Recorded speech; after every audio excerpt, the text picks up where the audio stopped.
All right, Damo, let's talk it. COVID and the competition. Yeah, as we speak, TJ, there's 49 matches remaining of this home and away season. The 4 remaining in round 18, then the final 5 rounds. And as happened last year, it's a concept now of just getting the games away. They may not necessarily appear in the order that they are fixtured to be, and even as early as next week, there could be some games brought forward from round 20 into round 19. So particularly the Brisbane Lions Gold Coast game, they're meant to be playing in round 20. That could easily be brought to round 19.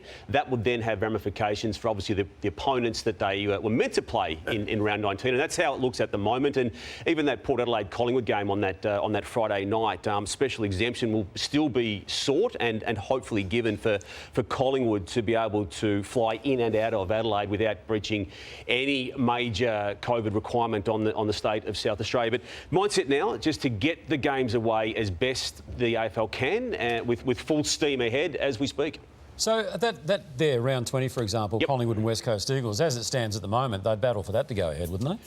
Collingwood will be West Coast Eagles. Look, I haven't even looked forward to that Sunday. To get the Eagles wouldn't want to be coming over to Victoria. Yeah, you may not. Look, what I believe has happened overnight, TJ, is a focus now on just even the Melbourne games as they are scheduled to be played, to just play them without crowds, obviously, be given the current lockdown status of this state. And last year, it was a matter of getting some games in front of crowds as a priority. Now it's just get the games away, however that comes, and that will impact already on round 19. OK, as we said, Alicia Muling is live on the Gold Coast for us, has been up there for 9 News. Alicia, who's up there in an AFL sense and how long will they stay there for? I mean, what I'm getting at is, are we going to see another one of those hubs?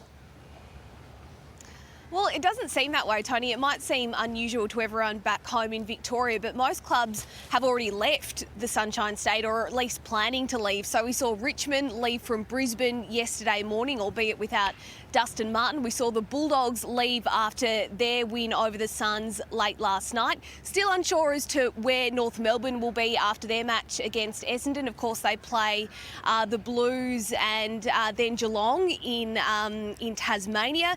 The only real certainty, I guess, is Essendon. So after their match this afternoon, then they've got both the Giants and the Swans up here. So they'll be up here for at least 3 weeks. And then, of course, the Sydney teams, well, they're going to be based here until the end of the season. And we've got an update on families hoping to reunite with both those clubs. At this stage, we believe that transitional hub will be based here in Queensland. Hopefully it will be announced later next week. But still some really complex discussions going on between the league and the government here in Queensland. And then the other kind of complicating factor, I guess, Tony, was yesterday it emerged that 8 clubs had been caught up in Tier 1, 2 and 3 exposure sites. That rugby match on Tuesday, a real problem for the league. And it's come out this morning, the state government has announced there has been another Tier 1 exposure site at that match. It's Gate 7. So we're still unsure as to if there are any clubs that have been caught up in that Tier 1 site at Gate 7 last Tuesday, Tony. OK, Alicia. All right, thanks for that.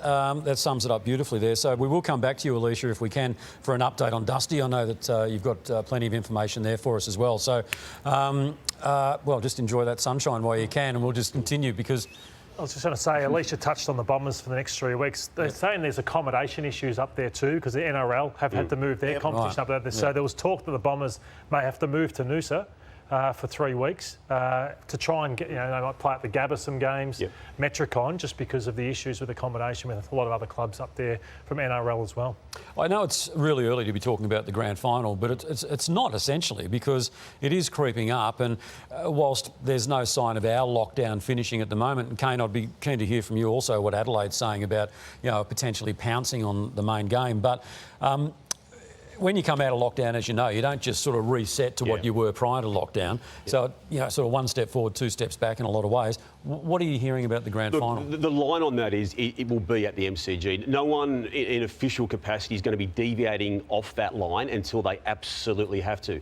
When that time frame is, I would feel it's within a month at the latest. So before the final start? I think you have to, Brownie. If you're going to organise the biggest event on the AFL calendar, sometimes it's 18 months in the making in terms of some of the entertainment required. You've got to need at least 4 weeks runway to prepare for that, no matter where it is. But how it looks and who knows. But the official line will be that it will be at the MCG. Kane, the latest from your state's perspective, to me, it has loomed in front of WA as the most viable alternative.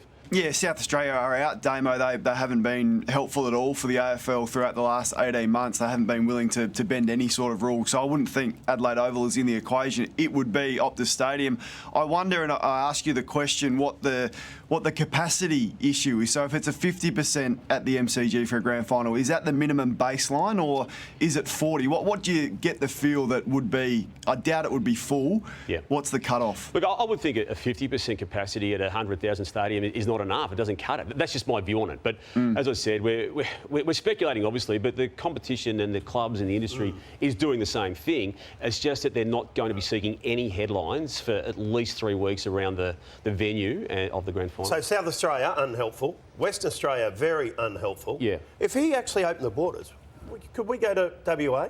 Old mate over there? We could, but we had a situation only 4 Sundays ago, where a full house was about to attend a game of football there, and at short notice, 2 hours' notice, it was said no crowd at all. So but that's prior to that, in the back of people's minds. They did sell out the Essendon and Richmond game in 12 minutes. They did. They did. Full house. Yeah. They did. But things changed, and it changed on that Sunday morning in question, and that Premier, Mark McGowan, obviously chose to make that decision on that day, and it's in the backs of minds that could happen even in a grand final scenario. But Kane, you talk about them being a bit on the nose because they were unhelpful, but surely you've got to put all that aside. I mean, if you're Gil McLachlan and the Commission, you've got to sort of say, OK, well, we don't necessarily like you, but we do like what you actually put on. And the Adelaide Oval would be a fantastic... It would be absolutely sensational. It would be brilliant, TJ, but the South Australian government are unhelpful and they've proven that to be the case. So, yes, Gil and McLachlan would love to have that conversation, but Stephen Marshall and Nicholas Spurrier over here, the Public Health Officer and Chief Health Officer, just doesn't want to hear that. So they're very strict in their ways. I doubt whether that conversation will even get to a point where it becomes any bit serious.